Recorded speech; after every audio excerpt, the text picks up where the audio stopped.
Yeah, hi guys, Ron here from The Truth About Addiction. In 1979, I'd just been rearrested and sent back to prison and found myself in front of the classification board, and I lied to them and told them I had no more court cases, and I did have more court cases, and they sent me to an island on the Hawkesbury River called Milson's Island. It was a minimum classification island, and I had no idea. I knew I had a drug problem, but I had no idea what my drug problem really was. And this particular night, somebody had got some pot in on a visit, and we'd smoked a few joints, and it was the first time I ever got a compulsion. I just wanted to use heroin. I just wanted to get stoned.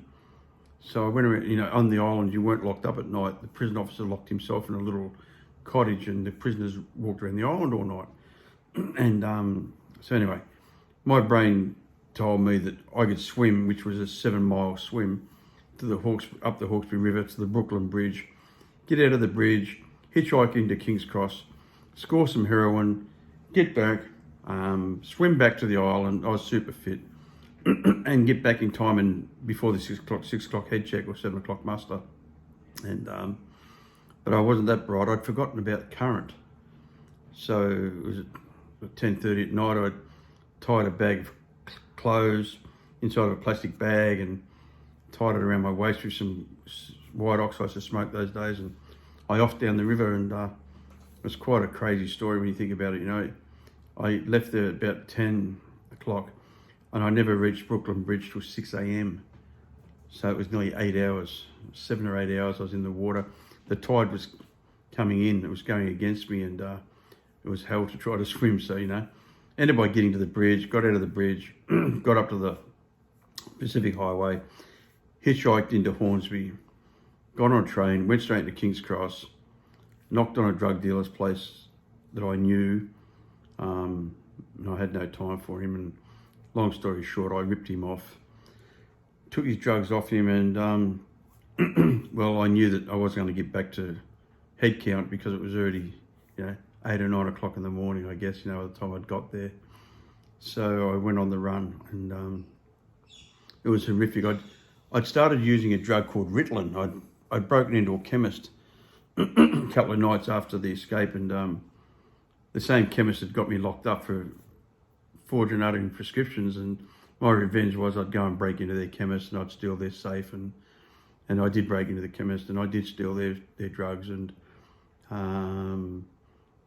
so 21 days later I was rearrested in King's Cross, being chased by the police for something like an hour, and climbed through windows, smashed through windows, jumped out of houses, put a knife in the taxi driver's throat, blah, blah, blah, all the good stuff that goes with active addiction. And the cops arrested me, took me back to this Darlinghurst police station and said to me, what were you running from? And I said, what are you talking about? And he said, the police only seen you running through the cross, that's why they started chasing you. The chase actually started in Glebe, but there was no chase. I was in psychosis from using this amphetamine drug that they use for ADHD for kids. And crazy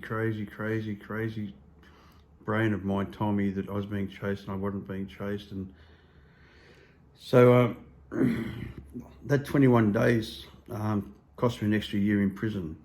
So, it wasn't a really good swap. But what it did teach me was, in retrospect, when people talked about compulsion, I understood the compulsion because I would have done anything that night to score drugs.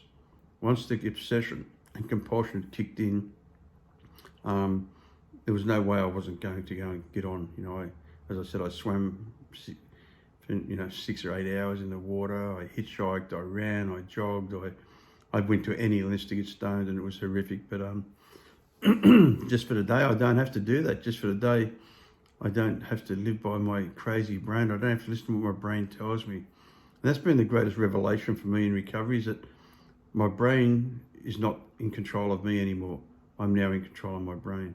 And my thoughts are not always correct. And, it's really nice to have this incredible gift called recovery. Thanks, guys.